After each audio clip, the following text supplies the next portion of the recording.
Perfect. All right, do the intro. Any fucking time to try and prepare for this shit and make some smart ass comments about, oh, they're not live yet. Oh, how long is it going to take? You got to do the intro. 3, 2, 1, 0. -1, -2, -3, -2, -1, 0. Devin K. Hey. How's it going?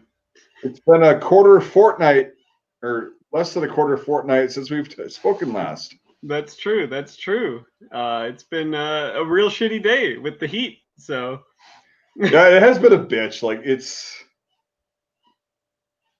is definitely one of the hotter summers that I remember. Like there's been a few. There's been a few, you know. Yeah. Up here, but yeah, this is a fucking hot one. But here's the thing: is like the hot summers that I remember had some killer, like literally killer fucking storms. Yeah.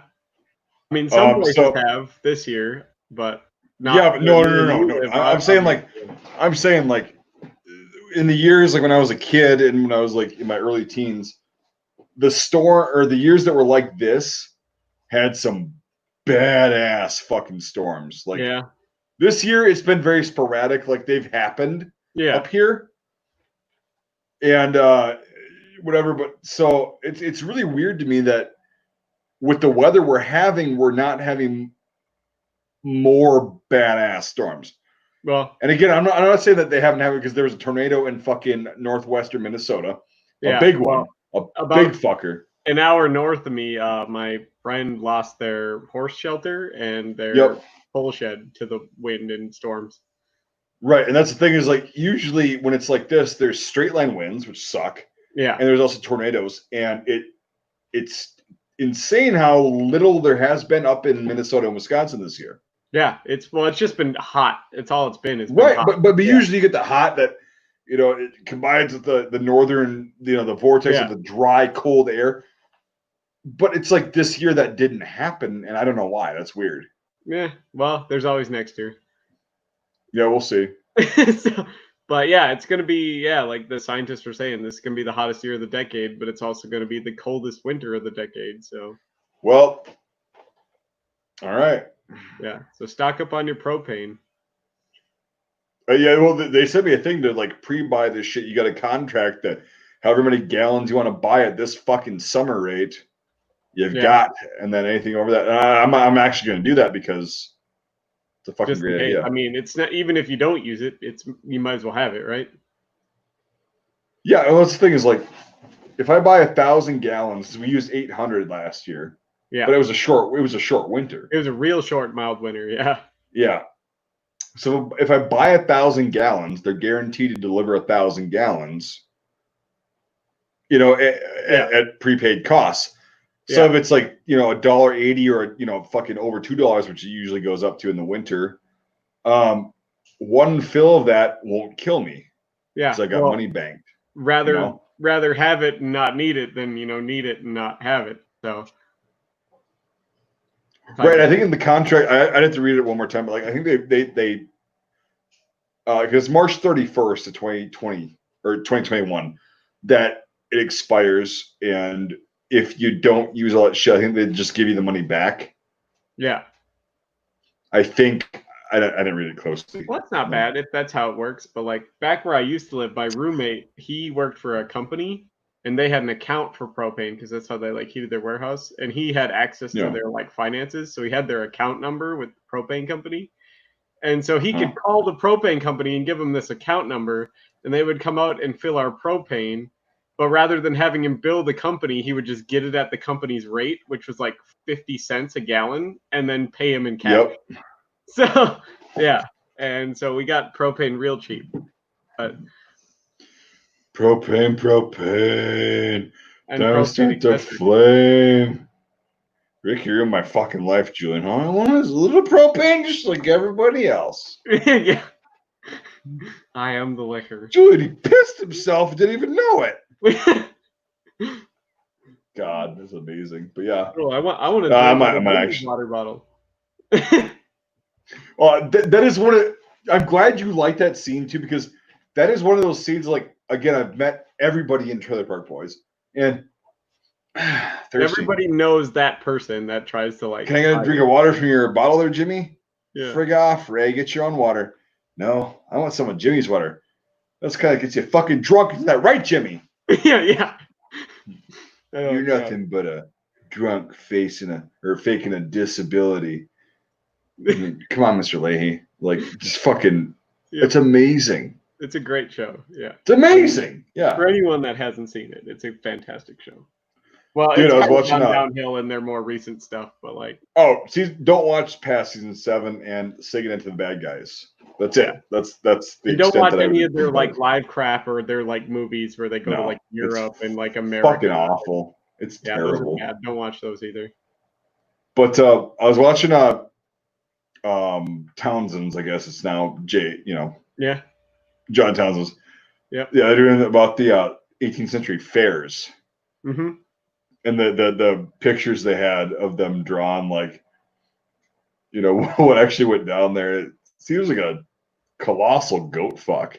Yeah, well, I mean, you got to look at everything like back in the day, like how they used to do everything. Oh yeah, it's just everything. Like it was like a continuous run-on horror show.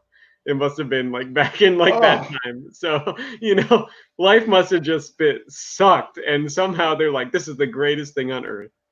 These goddamn rides.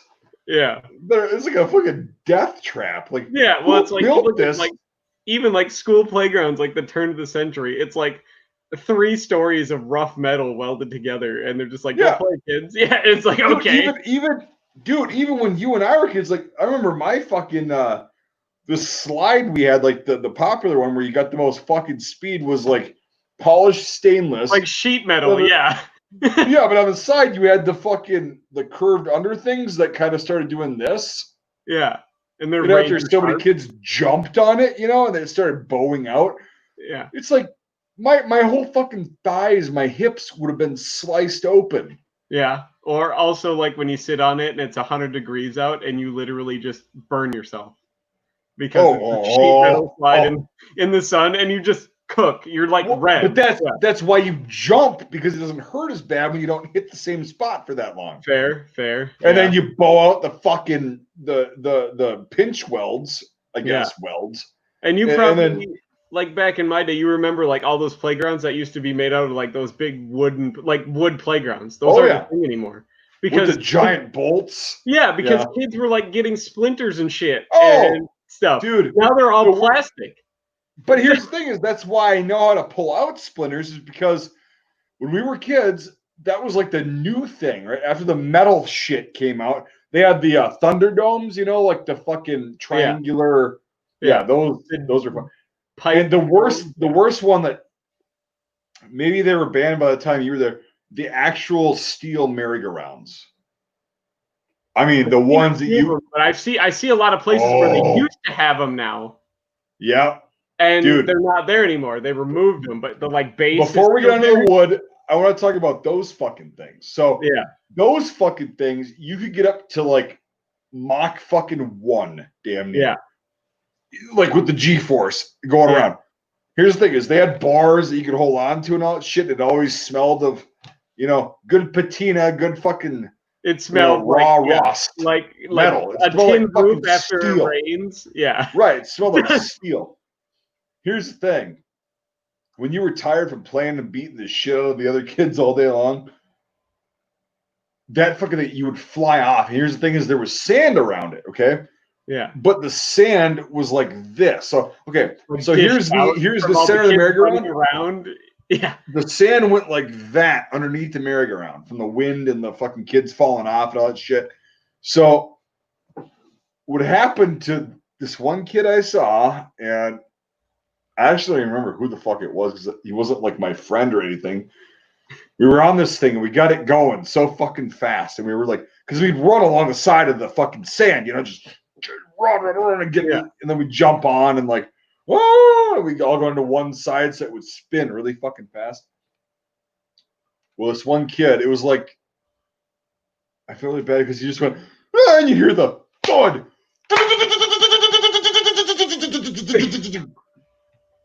this fucking kid went underneath and got caught underneath the fucking merry-go-round. Jesus Christ.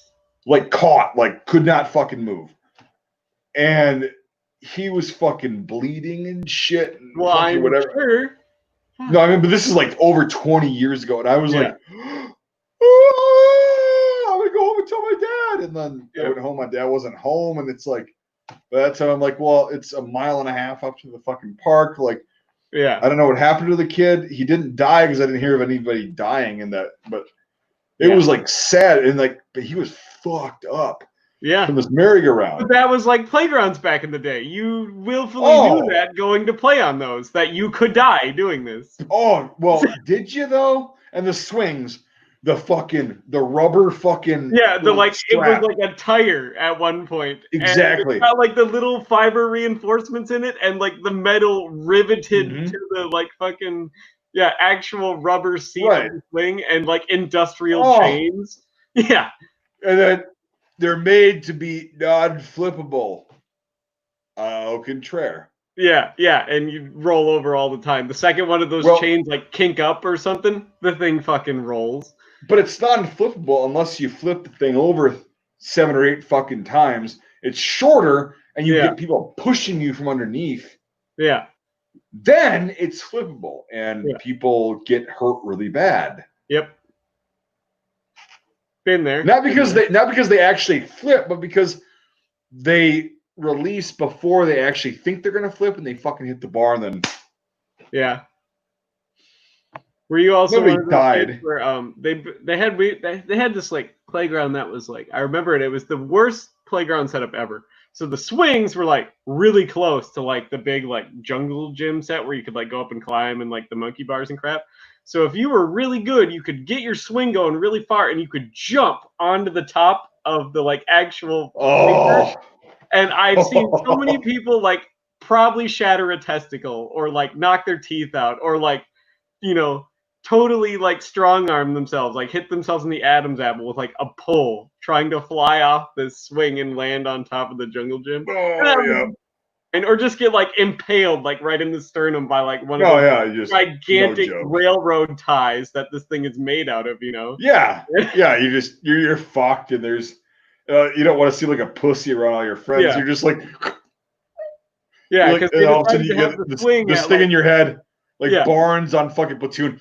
Shut up and take the pain. Take the pain is in your fucking head. You're just like, you just want to die. You just want to die. Yeah. And then we didn't have like sand or anything like that either, but it was like, you know, those wood chips, like the really long, spindly, thin wood chips. Like they're not even like good wood chips. Some of them are giant daggers that are like this long. Yeah, you know? Fuck yeah. It's like, that's clearly not going to hurt anyone. So you fly up this because like the swing at like full travel was only like 10 feet away from the play set. That's still you long. only had to travel like 10 feet. And it was you're a kid. You don't have a lot of weight. Yeah. And you just, oh God, it was the worst thing ever. And they ended up like bulldozing that whole thing because it ended up like rotting too far, you know, and everything like that because the wood only lasts so long. And I'm sure because kids were getting hurt on it. And oh, fuck yeah. Like the amount of splitters and like, that's actually what's weird is the thing I got hurt the most on when I was a kid, like more frequently than anything and severely, fucking trampolines. Yeah. Oh my God. And you fall off a trampoline or you get caught in the springs or something or dude, mine was I did a fucking I've always been like not like fat, but I've been like big and tall, right? So I was always taller than the rest of my friends when we were like fucking 8, 9, 10 years old. Well, we're bouncing this thing. I did a flip and it fucking landed wrong. And I actually hit my foot on the ground. So it made me jump and I got off balance. I fucking went like this, did a flip, landed on the center of my back on the bar, the outside bar of the trampoline. But instead of bouncing down to the grass, I bounced back onto the trampoline. Weird. And so I was sitting there, I'm like, the wind knocked out of me. Yep. Way hyperextended my fucking back, like way. Like it was, and I couldn't breathe, and I was like almost throwing up. It hurt so bad. Yeah. Well, I mean, and everybody your jumping spine. around like, that was cool, and I'm like, stop. Yeah, the wind's you're not like, gonna be. I'm dying. Yeah, And so I just kind of did the flop, like, or just yeah. fuck. But dude, yeah. Then the spring pinches, like, Jesus Yep, and all Christ. the other stuff. I remember there was this really, really old one. I don't forget where it was, but we used to go jump on it. And one time, so like, you see your whole time as kids, and then you're walking past, as like an adult really late at night. Not like an adult, but like, an upper teenager, like probably 15, 16. And you're walking past and you see this old thing, and it's been there since you were like a tiny child. And you go to jump on it in the middle of the night, and it's so old. The springs like explode and shatter, and you jump really high, and then you tear through the trampoline. And I've done that before. You tear With through the old ones. trampoline and just Oh, smash fuck yeah. onto the ground underneath the trampoline. So. Oh yeah, that's a bitch. Because how do you explain that? Yeah, and then there's rusty spring. Well, it's like something like that guy's kids had moved out, and he just could not be fucking bothered to like get rid of the thing. So it's not like he would care, but like you're dying in the middle of some guy's yard underneath this trampoline, and Oh yeah, like it's just horrible. It's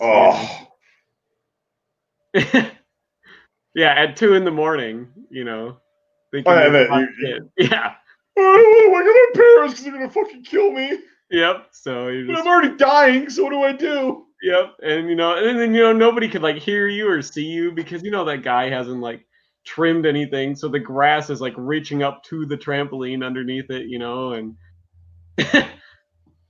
you're just in there dying in the dark after you broke through this trampoline and all the rusty springs shattered. And I will say though, getting the wind knocked out of you, which you probably It did in that situation, it's one of the worst things because as you get older, you're not dying, but like it feels like you are. Yeah, You're well, you done. just can't breathe. It's like you can't. It's like you don't remember. It's like you how being in to outer breathe. space. Yeah, so Yeah. you're just like sucking at the air and nothing's coming in, and Right. Yeah. It's just like you can't talk. You can't Mhm. fucking do anything. You can't scream.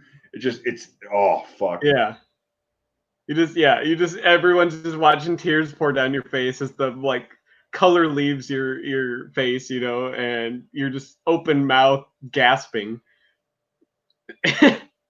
clenching at anything you can. Yeah, it's definitely not one of the top 5 feelings I want to have in my body at any given Well, time. I'm glad I'm an adult and I don't think that's stupid anymore. I'm glad I did stupid shit young so I don't fuck up like that anymore. Well, I always avoided stupid shit, but it still fucking happened. It always I mean? happens, but Those who seek stupid shit, it happens occasionally. Those who avoid it like the plague, it happens occasionally. So it's like, huh? Yeah. Which style or which approach is better? Well, at least with the first one, you're willfully going into it, and with the second one, there's always some point where you go, this could be bad, and you subconsciously decide to ignore that or just go with it anyways. Right. So, this could end very badly, and that's when you decide to keep going or stop while you're ahead. Yeah, getting the wind knocked out of you though, it sucks. Yeah. It's not good, but we got to have that in our childhood, and kids nowadays don't. Kids nowadays hardly go outside. Yeah, that's I don't want to talk about that rant tonight. Yeah, me neither. They're so white and pasty. I see kids nowadays, and it irks me. Well, I'm white and pasty. Here's the thing: I've been out in the sun all fucking summer. This is as dark as I get. Oh no, I tanned up pretty good. I'm right. Got my bronze on. My face didn't. Oh no, that's fine. Yeah, it's like I've got the basic white boy, fucking a little bit darker than white, like I usually am in the winter. That's it, and that's cool. Yeah, but yeah, I know what you're talking about, like the camouflage this year. The bright white, what? This is gonna be bad for my natural snow camouflage this year. I got a little too tan this year. Oh, there's 2 punches in the testicles that I owe you. Oh, come on now. Benefits, right? Yeah. Oh shit! I should probably fucking lay this out for the people that are probably new watching. Yeah, all the people that are watching. Before I have to piss as well. Yeah. So, we got a lot of chats. We also like to just kind of keep this like shooting the shit. We'll cover some topics like tonight. We haven't really yet, but we'll cover some surplus topics since there's shit. But since there's a lot of comments and all that shit, if we choose to address every single comment, this thing's just gonna go off the rails like it has in the past. So, if you really want to have something, if you really have a burning question, like a valid burning question, we do super chats towards the end of the stream, and then we kick off. But yeah, that's how it goes. Yep. So if you have a question you want to get answered, you gotta do a super chat, basically. So. Right, and it's towards the end, but we'll try and keep track of it. So. Yeah. Fair. So you got almost everything all sorted and shipped out now? Nope. Not even. I got UPS orders shipped out today. Okay. I've never had to do this before, but like, yeah, it's alternating. UPS one day, USPS the second day. I'm burned out. I've got to take like this weekend. I've actually got to take a fucking weekend to just relax and recuperate a little bit. So. Yep, this past 7 days has been fucking. It's been a lot of work, but it's been so fucking fun and rewarding because like there's so many new customers that are like, holy shit, I like this stuff. It's like, yeah, definitely. It's amazing. Yeah, I got to pick up one of those Austrian greatcoats. I got to do that at some point. They're almost sold out, but I think they emailed me yesterday and said, hey, we've got a few more. Not like a lot. I'm talking like a few, like 30 total. Yeah, well, don't know the sizes. Like a 42-inch chest. That'd be right. No, but out of like 30 of them, I should get at least 142. But they're I think I don't know, but like they're mostly sold right now. I fucking haven't. Yeah, it's been busy, but I can probably get some more. But that'll probably be it for a while because like I got them 2.5, 3 years ago. Yeah, it took forever for them to sell then, but now that I've got the reach and the audience, like. Yeah. And also, if the winter's going to be as shitty as this year, like they say it's going to be, that'll help sales. Well, yeah. Definitely hope it's not, but definitely going to stock up on fucking. Well, I already have stocked up on food. We're good. Yeah. I could go buy a pallet of ramen noodles for $416.34 after tax. Yeah. Wish I could eat ramen noodles. That would be great because I love them. Yeah, if I eat one brick a day, that's 9.5 years worth of food. Your quality of life will not allow you to live that long, though. Like no, you'd be fucked. But for 9.5 years worth of food for like $450, yeah, you get the same fucking shit every day. No vitamins. You're fucked within. It's crap. It's the lowest quality flour and salt. That's what I'm getting. Yep. What more do you need, honestly? I mean, those are the building blocks of life right there.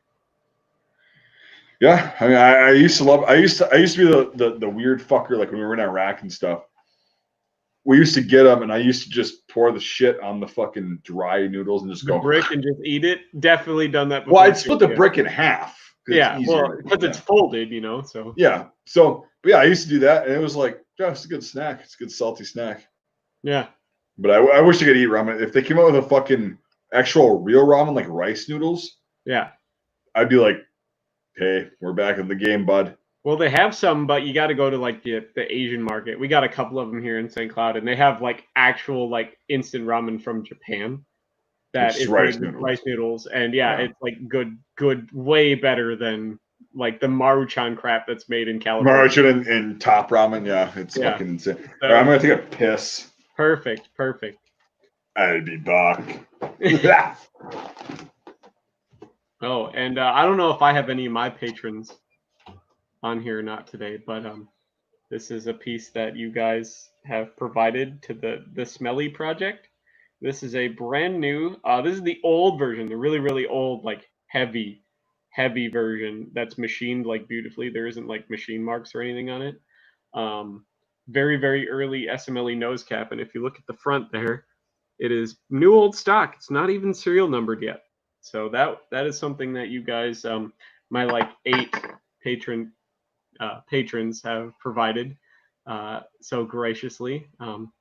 which I'm very thankful for. I don't know if any of you are in here, but it's really awesome. If for those of you that have done that, all like $40 I've made in the 2 months. So, but it's cool. So yeah, and you guys have, I haven't bought a whole lot because I don't have a whole lot of patrons, but I got a lot of parts, and it's you're helping for sure get it done. So neat stuff.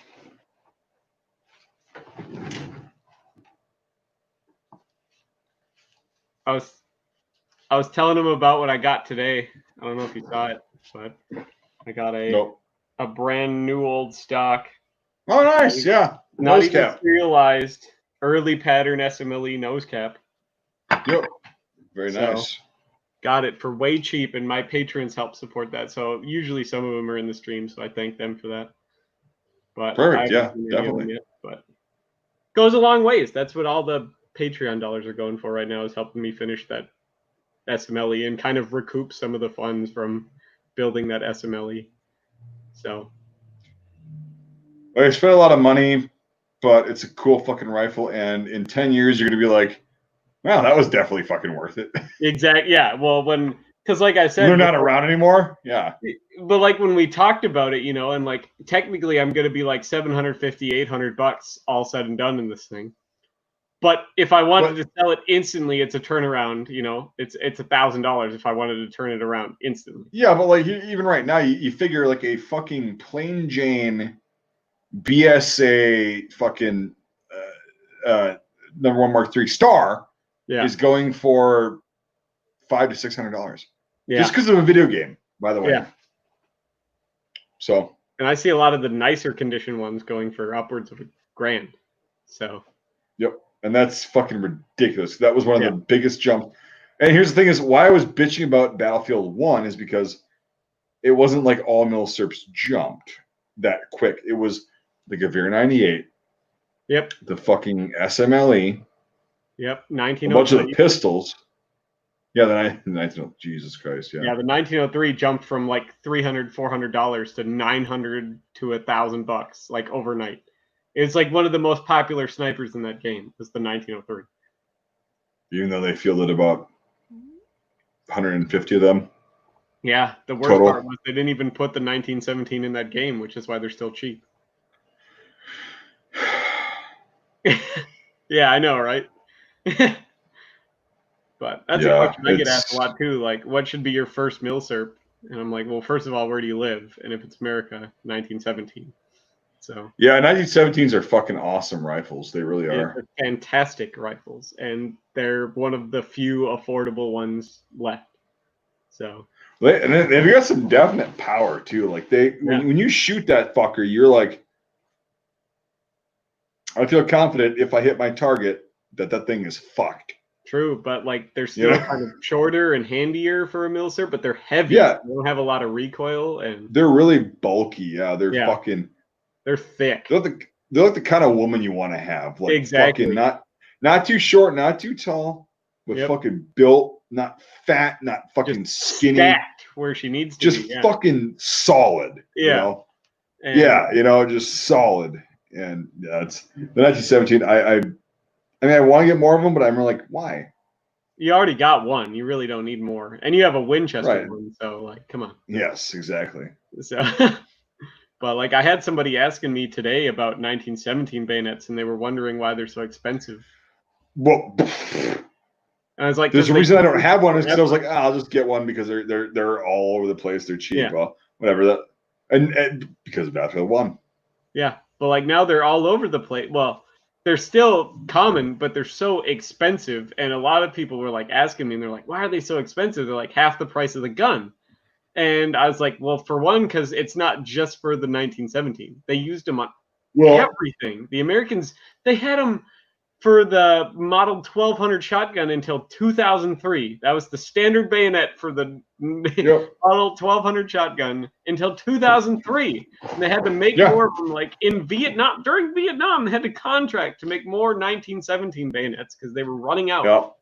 So it has people are buying them because there's like 6 or 7 different American guns you can put the 1917 bayonet on. So. What was super weird too about the rifle itself, if you think about this, maybe you have, maybe you haven't. is, yeah, there were a shitload produced in the First World War, and there were a shitload issued in the Second World War to entire American units. Yep. In the European theater of operations. Yep. Think about it. You don't hear at all about PTO units, Marine Army, anything being issued with 1917s. Yep. They had the bayonets for the shotguns, of course. Yeah. But like, why do you think that was?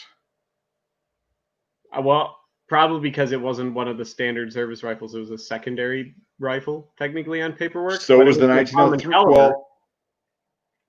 Well, the 1903 after 1942 was a secondary weapon, right? Yeah. But like immediately after World War I, when they standardized on the 1903, the 1917 became a secondary weapon. Okay, yeah. So it's just why the fuck the 1903 it became obsolete before the. Why the fuck? I think it's a much better rifle than the 1903, but like me too. For some reason, I would totally agree. The Americans, they really liked the 1903. It had the battle computer flip up sights, and it had all this other stuff, and it was lighter. I think a lot of that's what it comes down to. It was a little bit sleeker and a little bit lighter because, like you said, the kicks like a motherfucker, though. Yeah. Yeah, I mean, the 1903 kicks like a motherfucker. Yeah, but I'd rather have a 1917 than a 1903. But apparently, like, the U.S. sold a bunch of them to other countries. Like, the Philippines had a bunch of them. France. Yeah, France had a ton of them. Like, the Free French Forces, like, when they invaded North Africa with the United States, they got a lot of 1917. Well, the Free Polish Forces, too, we got a lot of them. And the Free Norwegian Forces got a bunch of them. Yes. Like, they gave them to everyone, and that's what Norway standardized on, actually. That was one of their primary rifles after World War II was the 1917. And it's a fucking awesome. It's so underrated, man. Like, I know I shouldn't be saying that because then people are like, oh, I should go research this and get one. Well, you should, but like, I encourage people to get one. I mean, it's going to drive the prices up if people talk about them, but like, if somebody's enjoying the gun and they're using it responsibly, I have no problem with people going out and buying. They're a fucking beast, man. Like they're smooth shooting. They're a cock and closing, and it's like when I think of a bolt action rifle, it's actually what I think. Yeah. But like, and it's also got that weird mashup of history, designed in the UK, built in America, and. But the actions of Mauser fucking action. Yeah. It's literally a Mauser 98 action that's, got some extra chromosomes. They based it off the 93. No, it's a large ring. Well, it is a large ring, but I thought they based the actual action off of the 93. Well, every Mauser since 93 is based off the 93 if you want to get technical. Technically, yeah, but yeah. But yeah, so this would be a 93 because it's cock and closing. 98 was the only difference was it was cock on. Really, they were really looking into designing a cock on close Mauser action before the 98 came around. Right, and then 98 came around, and it's like it works, obviously. Yeah. It works, obviously. That's why everyone fucking had them. The 1917 is the way to go, and everyone used them, and it's one of the cheap surplus guns out there, and everyone should get one. Yeah, they're not cheap. $400 for the bayonet too. they're not cheap anymore. Like they've been fucking pricey for a while. But at least still one of the cheaper milsurps, and especially if you want to get into like American gun collecting, which is even more expensive because Americans fangirl over their own shit. It's like the cheapest American surplus gun you can get. So yeah,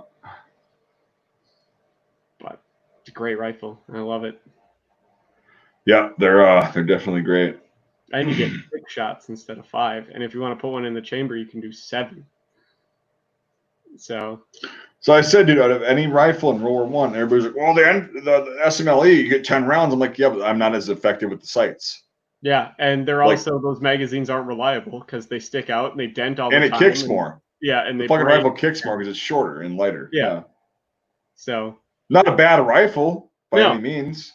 But the Enfield action does have problems, whereas a lot of that was worked out in the 1970s. Dude, the 1886-93 would be loaded by a 5-round Charger, not an N block, not the BRTA. If it was an integral box magazine, the 1886-93 would be my fucking choice. Yeah. But definitely. The reload, I don't know how the fuck they did that under fire. Yeah, with the tube, because they had no... So they just had to have a bag of, like, loose ammo, too. Well, they had 2 pouches. They had 2 pouches, and what happens if you're reloading, all of a sudden a round goes off, you fall down, you take cover, and then all of your shit's gone. Oh, let's open up the other pouch. Now I have nothing. I have a bayonet. Well, I also saw that unless you have to load the label a specific way, you have to load the rifle either perfectly flat or pointed down, because if you have it the other way, rounds just can like fall and roll out of the gun because they aren't held in there all that well. Nope. No, they are held in there that well. It's just a matter of you have your rifle pointed straight up to show exactly where the fuck you're at, or level or down. That's the thing. Is like it'll load. Like, that fucking the way it's set up, that little tube bag. Whatever. But like no, the elevator, like, because you have to have at one point before the round gets chambered, it's sitting on this elevator, basically loose. There's 2 little things that hold the rim, but if you jostle the rifle enough, the rounds can just bounce out or fall out. And it's a lot of reading on that where that was actually a huge problem. Okay, well we'll go out there and do it. You'll see what I'm talking about. That's probably a 1 or 2 case scenario thing. Yeah, it helps if it's elevated, but you don't have to have it elevated. Yeah. And I'll show you why. Like, we'll go out and shoot it. I'll load up some ammo. Yeah, actually, I might buy some. You can load a Mauser upside down, and it's fine. Oh yeah, you can load an Enfield upside down, and it's fine. Well, here's the thing: is like the round might, if you're upside down with a fucking 8693, like it might fall the fuck out of the extractor and the bolt if you're upside down. Yeah, it won't do that with a Mauser. Yeah, because you're stripping the round off. But yeah, but the way you described it, it can happen, but it's not likely at all. Yeah.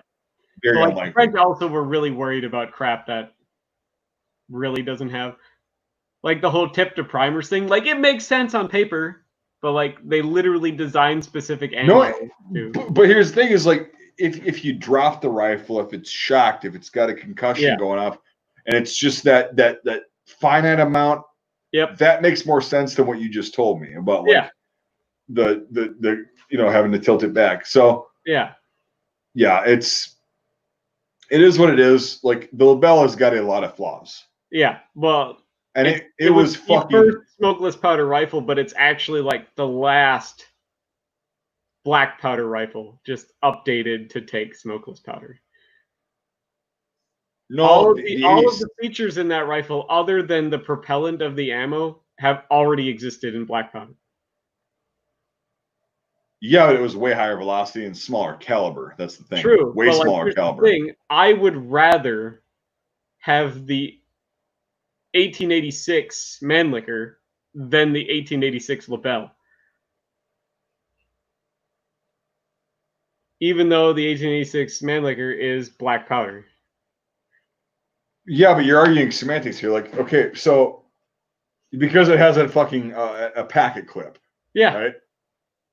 All right. So the thing with the Lebel, though, is the velocity per the size of the cartridge and the bullet. Yeah. With the new propellant was immensely faster than the incredibly faster. Yeah. What the fuck was the original cartridge for the 1886 Mannlicher or Mannlicher? It was an 11.5. So it's a 45 caliber something. Yeah, in that range. It was like 11 by 60 or something like that. Right. Yeah. So you've got what is this? The 8 millimeters, like roughly 32 caliber. 32, 33 caliber. But this thing's traveling so much more quickly, or I like saying that. Yeah. It's traveling so much faster out of the same size barrel, like they're relatively the same. Well, they're almost the exact same weight and length and everything. So. Right, but so I'm saying is like you're comparing a pretty similar. That would be great if we could have enough money to actually get these rifles both together, get the ammo and fucking chronograph this and do this shit. Well, someday, dude, someday. Even if you take the ammo out of it, though, yes, you get your 8 super powerful, super flat shooting, super fast moving Lebels, but longer distance. But then you have to distance. Is what I'm saying. And meanwhile, the whole time these guys can load in 5 shots. It's a trade-off. It's a trade-off. But here's the thing: is your 11, your 45 caliber, whatever the fuck it is not going to be able to go as far. No, nowhere near. That's another trade-off. It only had like 2/3 of the range of the Lebel at max distance. And so at that point, warfare was evolving to be like, well, let's just have line battle, but at 1,000 or 1,200 fucking meters, just forever and a half away. Yeah. So it's like, with that respect, because the original 1886 was a single shot, you know that, right? Yeah. Yep. So it was a single shot. Even with that, it was fucking faster and it could shoot farther and had a lot more velocity than, you know, the Mannlicher, the fucking even if Mauser. we're going off that, your 1886 is a single shot, whereas the Austrians have 5 shots, rapid loading. Doesn't go as far, and still the Germans were using the 1871-77 at that point. 71-80. Or no, 71-74. That's what it is, not 77. 74. Fuck yeah. No, yeah. The Dutch 1871-77 Beaumont Vitali, which is also bolt action with black powder. Okay. Jesus fucking Christ. Yeah. We're getting into the really old shit now that nobody knows about. And the shit where they're just like, we're going to keep updating this bitch, and instead of coming out with a new fucking model number, we're just going to add another number on. Yeah, we're just going to have a phone number of numbers and updates after this fucking name, Yeah, so 71-74, which is a single shot fucking rifle. Yeah. Until they started adding a fucking similar tube magazine. 74 had the tube under it. But. That's what I mean. Like, I should have said the 71 was a single shot, and the 74 had a tube, but it was still black powder. Yeah. So it was also like a 45 caliber round. Yeah. I mean, it's fucking big. Yeah, it's 11 millimeter. It's fucking huge. So what I'm saying is, like, the Lebel, the 1886, that was like a game changer. It was, and the propellant was a huge thing. And because but you're correct. They took the black powder. Does that propellant make up for all the other shortcomings? I was just gonna say, they took a black powder platform and made it a smokeless powder cartridge. They basically took a but what you'd really gain out of the distance, who knows at that point? Yeah, fair. How much does that distance play a factor in a giant? Right. So if we're standing at 1,000 yards and your guys can shoot 800 tops and I can shoot 1,200. Yeah.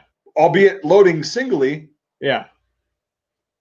How long does it take an army to close 200 yards? Basically, is what it comes down to. Well, you can load the goddamn single shot version of this rifle really fast. Yeah, really fast. Yeah. So, yeah. But what happens once those Austrians, granted losing casualties, get to that 800-yard mark?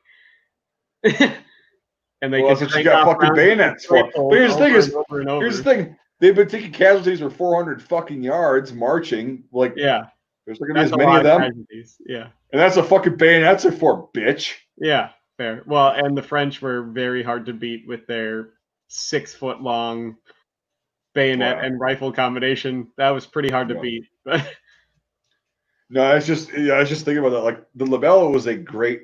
I'm so glad I own one because of the history behind it. I know. It's not just a fucking rifle. But, it's fucking beautiful. But it's fantastic.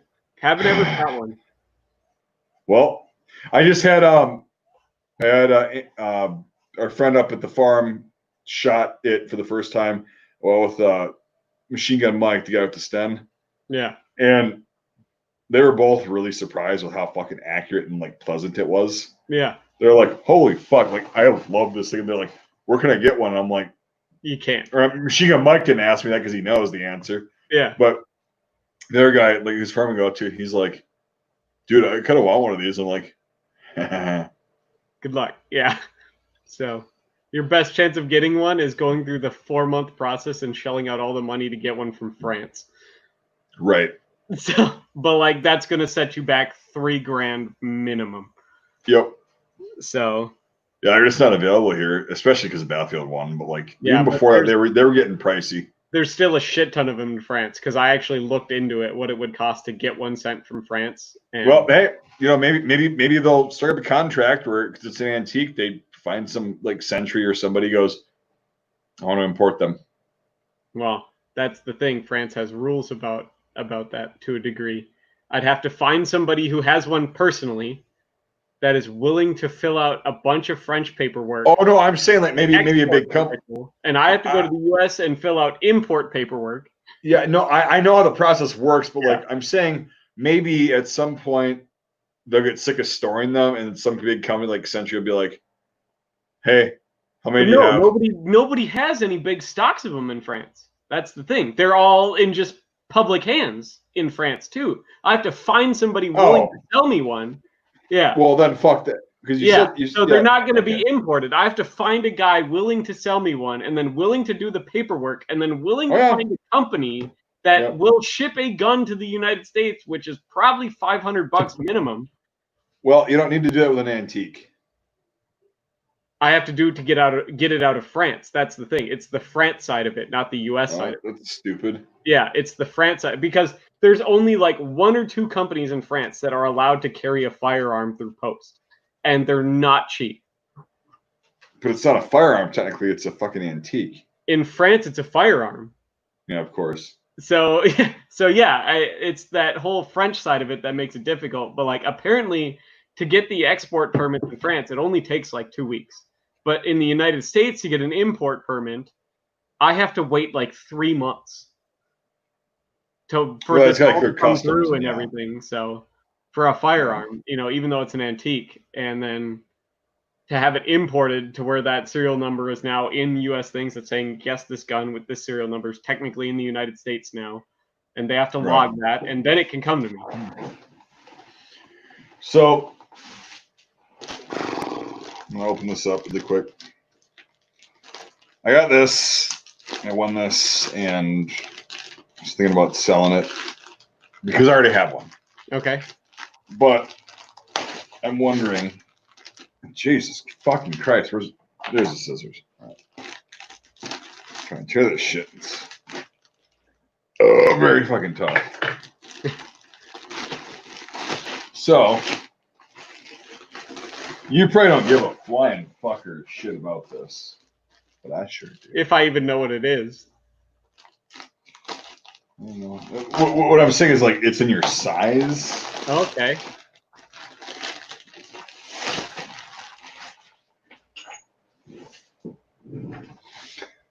Oh, very nice. Very nice. Very nice. Very nice. Very nice. Okay. Oh, were these what you were telling me about like a week ago? Oh. Do you know what this is? I do know what that is. How much did that one set you back? It's a bit. Yeah, I figured a bit because they're not exactly because it's mint. Yeah. Yeah, it was one that I bid on that I was not expecting to win, but nobody else bid on it, and I still paid for it dearly, but like I'm wondering if I hang on to this for a rainy day in the future because it's mint and it's medium regular. Yeah. And it's got a I think it's 60. 63. Look at that shit. There you go. The old cotton tag, even. Man. Oh, fuck yeah. So I'm wondering if I hang on to this or if I. God damn, it's beautiful. Hang on to it for a bit, because then they'll be worth even more money. Dude, someday these things are gonna be worth like over $1,000. Mm-hmm. Because you find them in what the size extra fat size is already going for $300-400. No, these are first patterns. If I were to find a size extra large, yeah, it'd be like $2,000 for a mint condition example. But I mean, like even the really later ones, like the third pattern. Oh yeah. Oh yeah, that's what you said. $400 in size extra fat, So. Yeah, I know. I didn't hear you. Yeah, because the ERDLs are a shitload of money. Yep. It'll get there. You'll get your return on investment for that for sure. You just gotta wait patiently. People like that Vietnam stuff. Yeah, but that's like rare fucking Vietnam. Rare. Well, yeah, it's a first pattern. So yeah, first pattern in unissued condition in medium regular, which is like the most common size.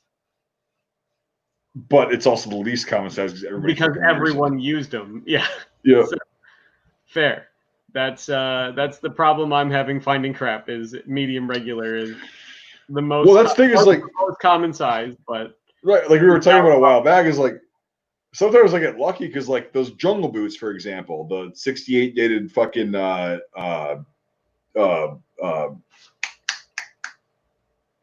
earlier soles. What the fuck are they called? The Vibram. Vibram soles. Size 14 wide. Were on sale for $50 a pair. Yeah. Because it's such a weird size and like very nobody wears it. Yeah. Like all the nerds have size 9 through 11s, and it's like, oh, my fat ass takes 14s. $50 for originals? Hell yeah, bitch. Yeah. Take my money. So, but again, with shit like ERDLs, where you would pay $70 for a shirt, I have to pay $150. Yeah. True. You know what I mean? True. And so there is a trade-off. Yeah, is near impossible. Yeah, it's a trade-off for sure. Oh, and also for those of you that are watching the live stream, well, nobody's watching the fucking live stream. It's Friday. I guess everybody's out doing their thing. Well, it's also early. Like work just got done on the West Coast, so. Yeah, but it's later than we usually do it on Monday and Wednesday. Yeah. That's what I'm trying to figure out. Like, but it's earlier than we normally do it on Friday. So. Maybe. Yeah, we're trying to do these on Monday, Wednesday, and Friday. So yeah, for those of you that are just tuning in, we try to do this mid to late afternoon Central Time, Monday, Wednesday, and Friday. We'll try to be as regular as possible. But for those of you that have bitched and whined and pissed and moaned and fucking scathing comments, you're a fucking douchebag if you do anything to that helmet, I have chosen to keep my fucking original size 66 M42 original, not fucking with the liner. So yeah. Do you want to tell them why? Yeah, I was just gonna say I found out this was one of the first M42s made because of this book, and I'll show you guys. If you're watching, and you like German helmets. Well, actually, I might, if I was you, probably not. You might not be able to show the book because copyright. I can show the title of the book. You can show the title of the book, but you probably... I know how that works. I can also show a couple of pages, but like, yeah. So this was recommended to me by a Patreon supporter in the Discord server, Austin. Thanks if you're watching. This is the most complete collection of World War II German helmet lot numbers and batch numbers and manufacturers and all that shit. And I looked up, and I actually did mark down in this book the two that I own that I can make with the lot number. That single decal Luftwaffe M42, it's got so much patina on it that I can't read I can't read. But it's still, I know it's fucking original. You can't fake that shit. But so this is by Brian Ice, right? And this is the latest revision. Yeah, it's I like $80 the cover. It's very official. Dude. I love that background picture they got, and they really put a lot of work into that, and it's absolutely gorgeous. I think so. See, it's a polar bear up in Canada during a blizzard. Yeah. See, I can see that. Yeah, I have trained eyes for stuff like that. Right. But no, it's here's the thing: is look at how fucking thick this bitch is. It's a phone book. Yeah, it is. It is literally. It's as thick as a fucking phone book. I'll just show you a random page. This is all it is. No pictures or anything, just lists of numbers. Yep. He explains how to do this shit in the beginning. It's lot numbers, styles, and all that shit. You gotta learn the abbreviations and all that stuff. This is, thank you again, Austin, for recommending this. I would recommend getting the hardcover. It costs more, but I'd rather have a hardcover copy book, than a PDF that if electricity's gone tomorrow, I don't have access to it. So, but yeah, this is when I was talking about reference and like spending money on research materials and reference materials. I spent $80 on this fucker. That's a drop in the bucket now because I can look at a helmet that they've got a certain stamp on and be like, there it is. That doesn't really match up. It's been fucked with. It's not worth the price you're asking. Yeah. It's not original. So. And these are all from it's weird because he had the exact for my M35, the reissue.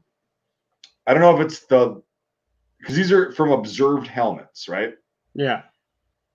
I'm curious of like how the fuck he got you just get people to like say what the style of helmet was? Like, Yeah, because send me he a had picture of any markings you find on it. Probably tells him exactly where to find it. And can you send me a picture of that?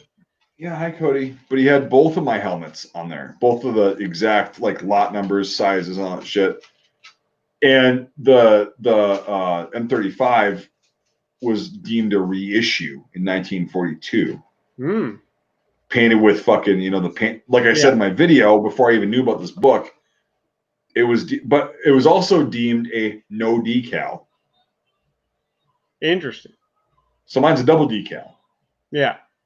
I mean, they're fucking used and abused, but so it's weird because that one's supposed to be like a reissued no decal and all that shit, that specific lot number and all that stuff. Yeah. But it's not.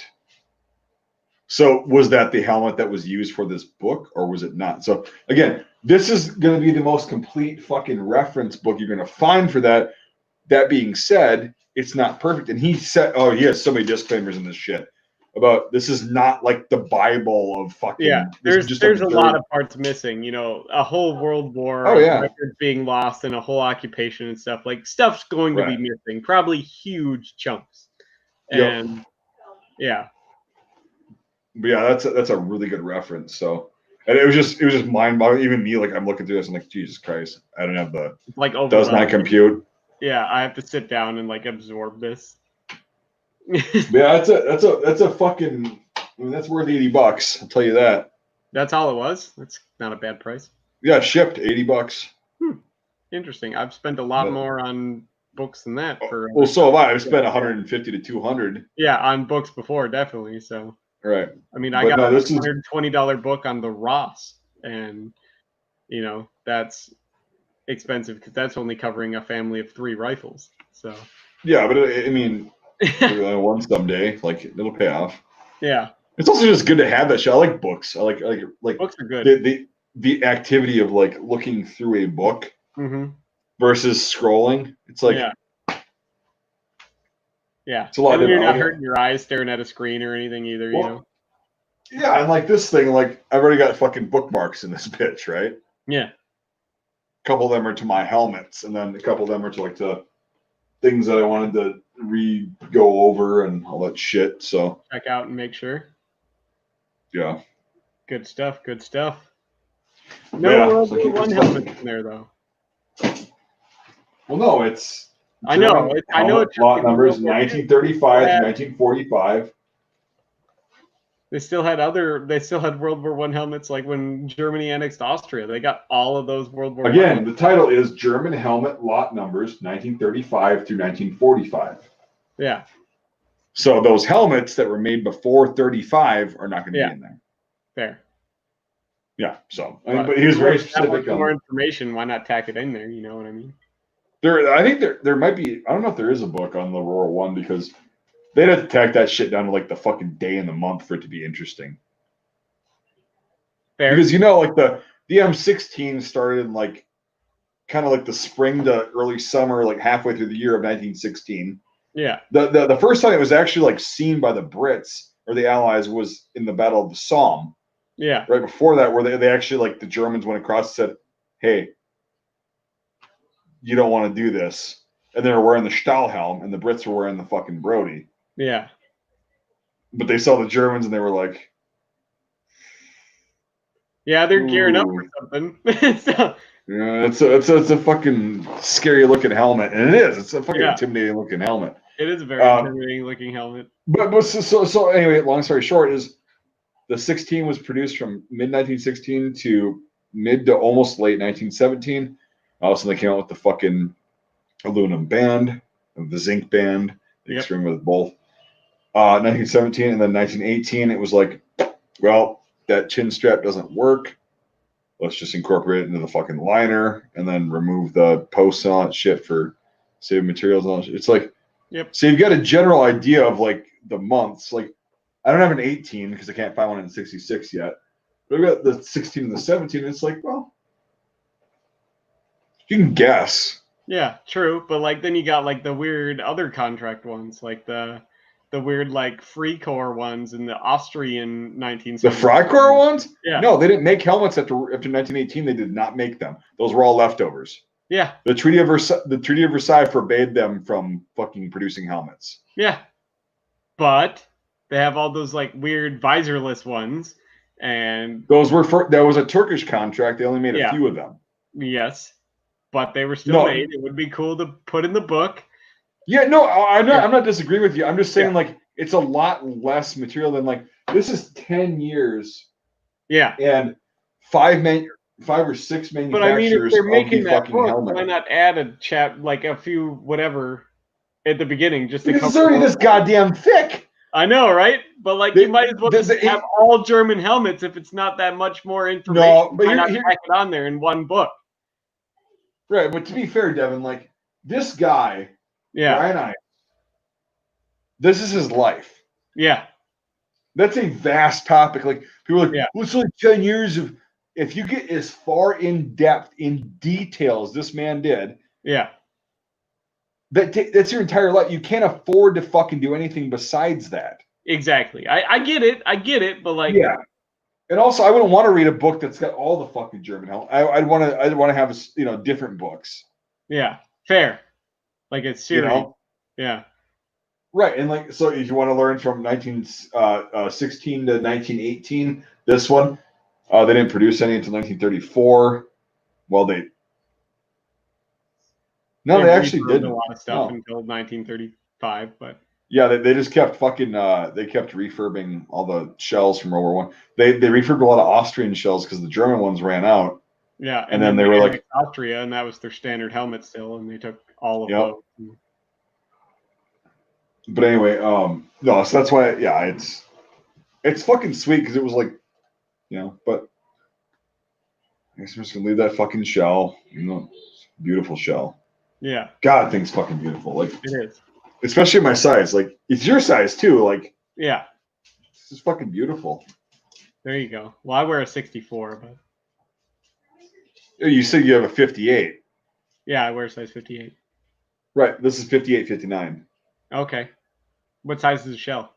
66. Okay. Well, that would work. It's just a little bit bigger. Well, the liner is a 58. That's why I wanted to change it to the new liner, but it's just really tight on me. But like, you actually require a 66 if you wear a 58. Really? Yep. You can get away with a 57 and a 64. Yeah. But 64s are a 55 or a 56 through 57. Okay. Well, it depends on when it is, because like my World War I is a 64, and that fits perfect. Different things. Shells, I know, they're different things. Yeah, they're way different. Because I fit in. Okay, technically, my size for a World War I German helmet is 66. Yeah. My World War II size, I need a 68. Okay, fair. I can squeeze into this, but you've seen it looks a little snug on my head. Yeah. But a 68, which is what my M35 is. Yeah. That's it. Well, like because they're way differently. M40 is a 64 as well, and that's got a 58 liner in it. Your what? My Finnish M40 is a what? It's a 64, and it's got a 58 liner in it. No, dude, you're exactly the same as me. You're just one size smaller. Like a 66 with a 59 will fit me. Okay. Yeah. A 68 with a 60 fits me better. Yeah. So you with a 64 and a 57 fits you. Yeah, it does. But a 66 with a 58 would fit you better. Yes, probably. That's the whole thing. Yeah. Because you also have to understand, like, it's kind of like Kevlar. These guys were planning for the dent, the bubble. Yeah, the impact, getting hit. So they designed them so your liner would be a little bit smaller, but your shell would be a little bit bigger to provide you. So you have that crumple zone, yeah. Right. So again, it's like you're on the same line as me, just one shell, smaller size. Yeah. But that's the thing is, like, again, that's a 66, this M42 that I just showed you. Yeah. And yeah, I mean, yes, I'm just repeating myself, but for people that don't know, that's how it. I should do a video on that shit because like how to size those. I know you know that, but like they do differ in the way they were sized, like greatly. Well, that's like what made the German helmets a lot better than a lot of other helmets that were like the British Brodie and the American M1, where it's one shell. It's one shell, and you just change the liner or adjust the liner, and that's all you have. Well, that's the thing is like with the Brits, it was you change the liner. With the Americans, it was you adjust it. Yeah. It's like, fuck, you guys are so cheap, but you're also. But like in the end, you have a gigantic fucking helmet on somebody with a. It was fine for most people, but somebody with like a really tiny head or somebody with a really gigantic head, they're at a huge disadvantage. Yeah. So. Yeah. But. Well, that's why today, like most countries, they produce different size shells.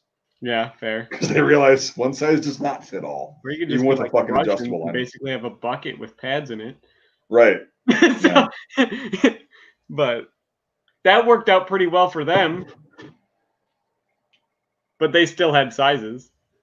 Yeah, granted, every size is gigantic, but with the M1, it went from being gigantic in World War II to less gigantic, but still gigantic in Korea or post Korea. Yeah. Yeah, they shrunk it down ever so slightly, but it's still a bucket.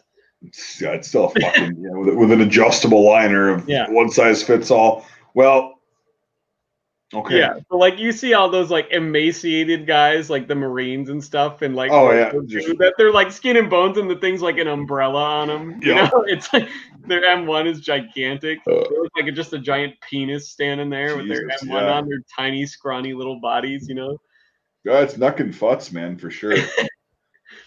But I'm sure you see that in every theater of the war. The emaciated, hungry soldiers and their helmets looking absolutely gigantic on them. Yeah, well, especially in World War One, like with Austro-Hungary.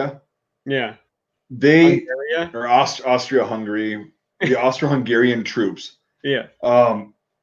Like even the helmet I have, that's a fucking that's a 68, which in those shells is hard to find. Yeah. The M17s, that's a fucking bitch to find that size. Yeah. That thing on my fat head looks gargantuan. Well, the World War I ones are so much bigger, and the people were so much smaller back then. So, but here's the thing: is they made a bunch of 66s and 68s for the M17s. Yeah, and they issued those to guys that should be wearing a 62 or a 64.